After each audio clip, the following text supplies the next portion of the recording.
Nancy का प्यार अधूरा। नैन्सी बड़ी खुशमिजाज किस्म की लड़की थी, हमेशा हंसती खिलखिलाती रहती थी। नैन्सी के पिता सुरेश पुलिस में एक हवलदार की नौकरी करते थे और बड़े भाई नितिन सरकारी टीचर थे। काफी पढ़ी लिखी फैमिली से थी नैन्सी। नैन्सी घर में सबसे छोटी थी और सबकी लाडली भी, इसलिए शुरुआत से ही उसकी सारी ख्वाहिशें पूरी होती आई थी। नैन्सी एक लड़के प्रीतम से बेहद प्रेम करती थी। प्रीतम भी नैन्सी से बहुत प्यार करता था। एक दिन नैन्सी और प्रीतम मिले तो प्रीतम ने नैन्सी से बातों ही बातों में पूछा, हमारी शादी कैसे होगी? तो नैन्सी ने हंसते हुए जवाब देकर कहा, क्यों, क्या प्रॉब्लम आएगी अपनी शादी में? नैन्सी को ये लगता था कि शादी आसानी से हो जाएगी। उसे बचपन से ही हर चीज एक बार कहने पर मिल जाती थी, इसलिए उसे लगता था कि शादी भी एक बार कहने पर हो जाएगी। और फिर प्रीतम, बहुत प्रॉब्लम है, परिवार वाले कैसे मानेंगे? नैन्सी, क्यों, क्या बुराई है मुझ में? प्रीतम, मैं अपने घर की नहीं तुम्हारे घर की बात कर रहा। नैन्सी हंसते हुए फिर बोलती है, पागल, मेरे परिवार वाले मेरी सभी बातें मानते और ये भी मान जाएंगे। दोनों खुश हो जाते हैं और इस बात को ज्यादा सीरियस नहीं लेते। और फिर जब नैन्सी प्रीतम की बाइक पर बैठकर आ रही थी तो नैन्सी के भाई के किसी दोस्त ने नैन्सी को देख लिया और नैन्सी के भाई नितिन को सब कुछ बता दिया। जब नैन्सी घर गई तो सब नैन्सी का इंतजार कर रहे थे। नैन्सी की भाभी अपने पति नितिन से बार बार कह रही थी कि ज्यादा मत डांटना। और जैसे ही नैन्सी आई, नैन्सी के पापा ने नैन्सी से पूछा, कहाँ गई थी बेटा? और दूसरी तरफ से नितिन बोला, सच बताना, झूठ नहीं। तो नैन्सी समझ गई कि इन्हें शायद पता चल गया, इसलिए नैन्सी ने सच बताते हुए बोला, पापा, भैया, मैं प्रीतम से मिलने गई थी। भैया गुस्से में नैन्सी से कहते हैं, कौन है ये प्रीतम? नैन्सी, भैया गुस्सा क्यों कर रहे? पीछे से नैन्सी की भाभी विमला देवी आई और कहने लगी, चलो मेरे साथ कमरे में। और फिर विमला अपने पति को इशारा करते हुए नैन्सी को अपने कमरे में ले गई। उसके बाद नैन्सी से शांति से पूछा, ये प्रीतम कौन है? नैन्सी मुंह लटकाए बैठी थी। विमला दोबारा पूछती है, बताओ कौन है प्रीतम? नैन्सी रोते हुए कहती है, पहले आप बताओ, भैया ने चिल्लाया क्यों मुझ पर? भाभी, अरे भैया है, फिक्र होती उन्हें किसी अनजान के साथ घूम रही थी इसलिए। नैन्सी, पहले तो कभी नहीं चिल्लाए। नैन्सी को अभी भी ये लग रहा था कि प्यार शादी छोटी सी बात है। विमला, तो कौन है ये प्रीतम, बता क्यों नहीं रही?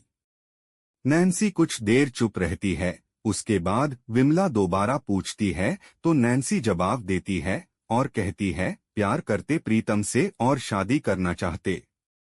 नैन्सी की भाभी इतना सुनकर बाहर चली गई। बाहर जाकर अपने पति नितिन को बुलाया और उसे बताया और कहा, नैन्सी प्रेम करती है उस लड़के से और शादी करने की कह रही है। ये सुनकर नितिन बाहर से ही नैन्सी को डांटते हुए कहता है, नहीं हो सकता ये, और आज के बाद उससे मिलने गई तो बहुत पिटाई होगी तुम्हारी।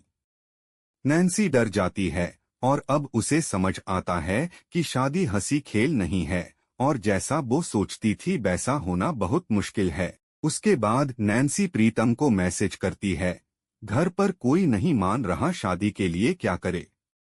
प्रीतम चौंक जाता है और कहता है, तुमने बता दिया क्या घर पर? नैन्सी, हाँ, उन्होंने पूछा तो बता दिया। प्रीतम, पागल हो तुम बिल्कुल से। उसके बाद नैन्सी अपनी भाभी से पूछती है और कहती है, क्यों नहीं मान रहे भैया, क्या प्रॉब्लम है? विमला ने नैन्सी को समझाते हुए कहा, देखो नैन्सी, वो लड़का नीची कास्ट का है, तुम्हारे भैया ने सब पता कर लिया, इसलिए नहीं हो सकती शादी वहाँ। नैन्सी, तो कास्ट से क्या होता, कुछ भी हो जाए मैं उसी से करूंगी शादी, कह देना आप भैया से।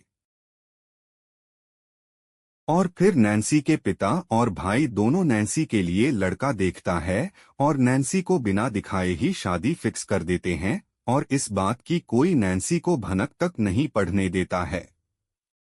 और फिर एक दिन घर की सजावट होती है और फिर नैन्सी अपनी भाभी के पास जाकर पूछती है, ये घर को सजा क्यों रहे हैं? भाभी खुश होकर कहती है, क्योंकि कल तुम्हारी सगाई है। नैन्सी एकदम से शॉक होकर खड़ी रह जाती है और भाभी से कहती है, मुझे नहीं करनी ये सगाई वगाई भाभी, और रोने लगती है। विमला उसे कमरे में ले जाती है और कहती है, देखो सब रिश्तेदार देख रहे, ऐसे मत रो। नैन्सी गुस्से में, देखने दो, लेकिन मैं ये सगाई और शादी नहीं करूंगी। और फिर भागकर अपने कमरे में चली जाती है। कमरे में जाकर प्रीतम को फोन करके कहती है, कल मेरी सगाई हो रही, किसी ने मुझे बताया नहीं, अब मैं क्या करूं? प्रीतम, मैं तुम्हारे फोन का ही इंतजार कर रहा था, मुझे सब पता चल गया है। नैन्सी रोते हुए, क्या करे अब? प्रीतम धीमे आवाज में कहता है, देखो अब एक ही रास्ता है, भाग चलो। नैन्सी घबराते हुए कहती है, कैसे? प्रीतम, आज रात को मैं तुम्हारे घर के पास बाली गली में मिलूंगा, तुम अपना सामान लेकर आ जाना। नैन्सी को भी यही सही लगता है और नैन्सी हाँ कह देती है। शाम को नैन्सी अपने कमरे सामान पैक कर लेती है और रात को 12 बजे के बाद प्रीतम को फोन करती है। प्रीतम गली में खड़ा अपने एक दोस्त के साथ नैन्सी का इंतजार कर रहा था। नैन्सी भी डरते डरते घर से निकलती है, लेकिन विमला उसे देख लेती है। उसके हाथ में एक बैग था जो विमला को शक की ओर ले जाता है, इसलिए विमला नैन्सी के पास जाकर उसे रोक लेती है और पूछती है, कहाँ जा रही इतनी रात को? नैन्सी घबरा जाती है और जल्दी जल्दी में कहती है, कहीं नहीं, कहीं नहीं। विमला नैन्सी का हाथ पकड़ के एक तरफ ले जाती है। नैन्सी को अपने गहने उतार कर देती है और कहती, ये अपने साथ ले जाओ, काम आएंगे। और कहती है, और सुनो, तुम अपने साथ अपने भाई पिता सबकी इज्जत लेकर जा रही हो। नैन्सी रोते हुए अपनी भाभी को गले लगाती है और कहती है, क्या करे भाभी, मैं प्रीतम के बिना नहीं रह सकते, आप कुछ करो प्लीज। विमला नैन्सी को समझाकर चुप कराती है और कहती है, देखो तुम्हारे भाई और पापा ने तुम्हारी सारी जिदें पूरी की है, तुम्हें भी पता है ये बात, क्या तुम उनके लिए इतना नहीं कर सकती? नैन्सी, लेकिन आप ही बताओ, मैं उस लड़के को जानती तक नहीं, ना ही मैंने उसे देखा है, उसके साथ कैसे खुश रहूंगी मैं? विमला, मैंने भी तुम्हारे भैया को नहीं देखा था, लेकिन मैं खुश हूं ना। नैन्सी, आपने किसी से प्यार नहीं किया था, आपको तो किसी ना किसी से शादी करनी ही थी। विमला, ठीक है, अगर तुम अपने भाई पिता के बगैर रह सकती तो चली जाओ, मैं तुम्हें नहीं रोकूंगी। नैन्सी चुप रह जाती है और अपना बैग रख देती है। उसके बाद विमला नैन्सी को उसके कमरे तक लेकर जाती है और उससे कहती है, देखो नैन्सी, तुम एक इंसान के लिए अपना परिवार कैसे छोड़ सकती? नैन्सी विमला की बात से सहमत हो जाती है। नैन्सी का फोन बजता है, उस पे प्रीतम का फोन आ रहा था। नैन्सी अपनी भाभी को फोन देती है। विमला प्रीतम से फोन उठाकर बात करती है और उससे कहती है, वो नहीं आ रही प्रीतम, तुम घर चले जाओ और उसे हमेशा के लिए भूल जाओ। प्रीतम रोने लगता है और कहता है, भाभी मैं नहीं रह पाऊंगा उसके बिना, प्लीज भेज दीजिए। विमला फोन रख देती है और नैन्सी को लिटाकर सोचते सोचते अपने कमरे में जाती है। सुबह होते ही नैन्सी की सगाई की तैयारी होने लगती है, लेकिन विमला सोच में डूबी थी और सोच रही थी कि ये गलत हो रहा है। वह सीधी अपनी सास के पास जाती है और कहती है, मम्मी जी, आपको नहीं लगता कि ये गलती हो रहा है? मम्मी जी, क्या करे, बहू अपनी नहीं चलेगी इस घर में। और विमला चुप रह जाती है। सब कुछ चुपचाप देख रही थी विमला, और उसे नैन्सी पर तरस आ रहा था, इसलिए विमला अपने पति के पास गई और उनसे कहा, ये गलत कर रहे या नितिन क्या? विमला, उसकी शादी जबरदस्ती मत करवाओ, वो खुश नहीं रह पाएगी। नितिन गुस्से में विमला को थप्पड़ मारता है और कहता है, अब तू बताएगी क्या सही है और क्या गलत? नैन्सी ये सब बाहर से देख लेती है। रात के 8 बज गए थे और नैन्सी तैयार अपने कमरे में बैठी थी। विमला उसे बुलाने गई तो नैन्सी ने विमला को गले लगाया और कहा, आप परेशान मत होना भाभी, मैं खुश हूँ। इतना कहते ही नैन्सी चुप रह जाती है और विमला के गले से लगकर सबको हमेशा के लिए छोड़कर चली जाती है। विमला चिल्लाती है और जोर जोर से रोने लगती है। सभी भागकर नैन्सी के कमरे में जाते हैं और देखते हैं कि नैन्सी विमला की गोद में लेटी है और सबको छोड़कर जा चुकी है। कोई कुछ बोलने लायक नहीं बचा था, सब शांत से हो गए थे। प्रीतम को पता चलता है तो प्रीतम नितिन और नैन्सी के पिता को जिम्मेदार ठहरता है। प्रीतम नैन्सी की यादों में अभी तक जूझ रहा है और नैन्सी का पूरा परिवार अपनी जिद के चलते अपने आप को कोसता रहता है। नैन्सी डर जाती है और अब उसे समझ आता है कि शादी हंसी खेल नहीं है और जैसा वो सोचती थी वैसा होना बहुत मुश्किल है। उसके बाद नैन्सी प्रीतम को मैसेज करती है, घर पर कोई नहीं मान रहा, शादी के लिए क्या करे। प्रीतम चौंक जाता है और कहता है, तुमने बता दिया क्या घर पर? नैन्सी, हाँ, उन्होंने पूछा तो बता दिया। प्रीतम, पागल हो तुम बिल्कुल से। उसके बाद नैन्सी अपनी भाभी से पूछती है और कहती है, क्यों नहीं मान रहे भैया, क्या प्रॉब्लम है? विमला ने नैन्सी को समझाते हुए कहा, देखो नैन्सी, वो लड़का नीची कास्ट का है, तुम्हारे भैया ने सब पता कर लिया, इसलिए नहीं हो सकती शादी वहाँ। नैन्सी, तो कास्ट से क्या होता, कुछ भी हो जाए मैं उसी से करूंगी शादी, कह देना आप भैया से। और फिर नैन्सी के पिता और भाई दोनों नैन्सी के लिए लड़का देखता है और नैन्सी को बिना दिखाए ही शादी फिक्स कर देते हैं और इस बात की कोई नैन्सी को भनक तक नहीं पड़ने देता है। और फिर एक दिन घर की सजावट होती है और फिर नैन्सी अपनी भाभी के पास जाकर पूछती है, ये घर को सजा क्यों रहे हैं? भाभी खुश होकर कहती है, क्योंकि कल तुम्हारी सगाई है। नैन्सी एकदम से शॉक होकर खड़ी रह जाती है और भाभी से कहती है, मुझे नहीं करनी ये सगाई वगाई भाभी, और रोने लगती है। विमला उसे कमरे में ले जाती है और कहती है, देखो सब रिश्तेदार देख रहे, ऐसे मत रो। नैन्सी गुस्से में, देखने दो, लेकिन मैं ये सगाई और शादी नहीं करूंगी। और फिर भागकर अपने कमरे में चली जाती है। कमरे में जाकर प्रीतम को फोन करके कहती है, कल मेरी सगाई हो रही, किसी ने मुझे बताया नहीं, अब मैं क्या करूं? प्रीतम, मैं तुम्हारे फोन का ही इंतजार कर रहा था, मुझे सब पता चल गया है। नैन्सी रोते हुए, क्या करे अब? प्रीतम धीमे आवाज में कहता है, देखो अब एक ही रास्ता है, भाग चलो। नैन्सी घबराते हुए कहती है, कैसे? प्रीतम, आज रात को मैं तुम्हारे घर के पास बाली गली में मिलूंगा, तुम अपना सामान लेकर आ जाना। नैन्सी को भी यही सही लगता है और नैन्सी हाँ कह देती है। शाम को नैन्सी अपने कमरे सामान पैक कर लेती है और रात को 12 बजे के बाद प्रीतम को फोन करती है।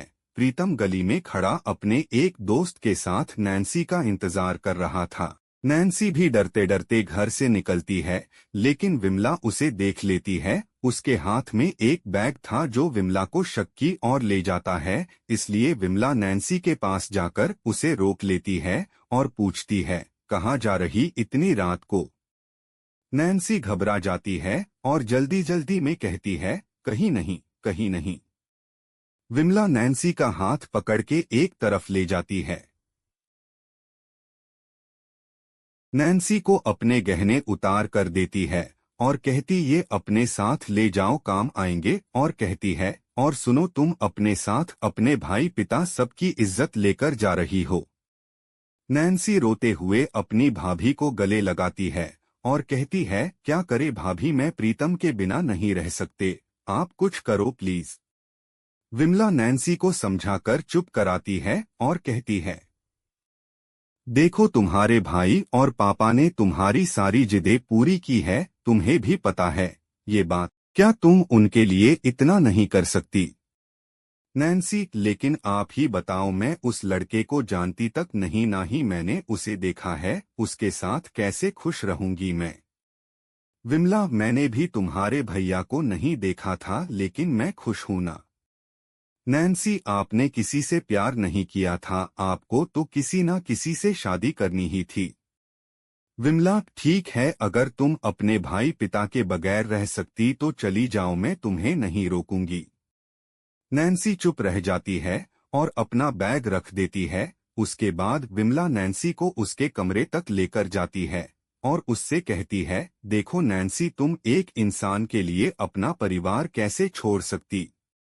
नैन्सी विमला की बात से सहमत हो जाती है। नैन्सी का फोन बजता है, उस पे प्रीतम का फोन आ रहा था। नैन्सी अपनी भाभी को फोन देती है। विमला प्रीतम से फोन उठाकर बात करती है और उससे कहती है, वो नहीं आ रही प्रीतम, तुम घर चले जाओ और उसे हमेशा के लिए भूल जाओ।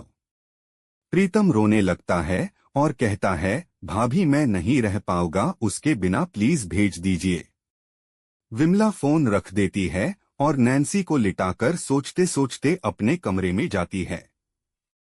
सुबह होते ही नैन्सी की सगाई की तैयारी होने लगती है, लेकिन विमला सोच में डूबी थी और सोच रही थी कि ये गलत हो रहा है। वह सीधी अपनी सास के पास जाती है और कहती है, मम्मी जी, आपको नहीं लगता कि ये गलती हो रहा है? मम्मी जी, क्या करे, बहू अपनी नहीं चलेगी इस घर में। और विमला चुप रह जाती है। सब कुछ चुपचाप देख रही थी विमला और उसे नैन्सी पर तरस आ रहा था, इसलिए विमला अपने पति के पास गई और उनसे कहा, ये गलत कर रहे या नितिन क्या? विमला, उसकी शादी जबरदस्ती मत करवाओ, वो खुश नहीं रह पाएगी। नितिन गुस्से में विमला को थप्पड़ मारता है और कहता है, अब तू बताएगी क्या सही है और क्या गलत। नैन्सी ये सब बाहर से देख लेती है। रात के 8 बज गए थे और नैन्सी तैयार अपने कमरे में बैठी थी। विमला उसे बुलाने गई तो नैन्सी ने विमला को गले लगाया और कहा, आप परेशान मत होना भाभी, मैं खुश हूँ। इतना कहते ही नैन्सी चुप रह जाती है और विमला के गले से लगकर सबको हमेशा के लिए छोड़कर चली जाती है। विमला चिल्लाती है और जोर जोर से रोने लगती है। सभी भागकर नैन्सी के कमरे में जाते हैं और देखते हैं कि नैन्सी विमला की गोद में लेटी है और सबको छोड़कर जा चुकी है। कोई कुछ बोलने लायक नहीं बचा था, सब शांत से हो गए थे। प्रीतम को पता चलता है तो प्रीतम नितिन और नैन्सी के पिता को जिम्मेदार ठहरता है। प्रीतम नैन्सी की यादों में अभी तक जूझ रहा है और नैन्सी का पूरा परिवार अपनी जिद के चलते अपने आप को कोसता रहता है।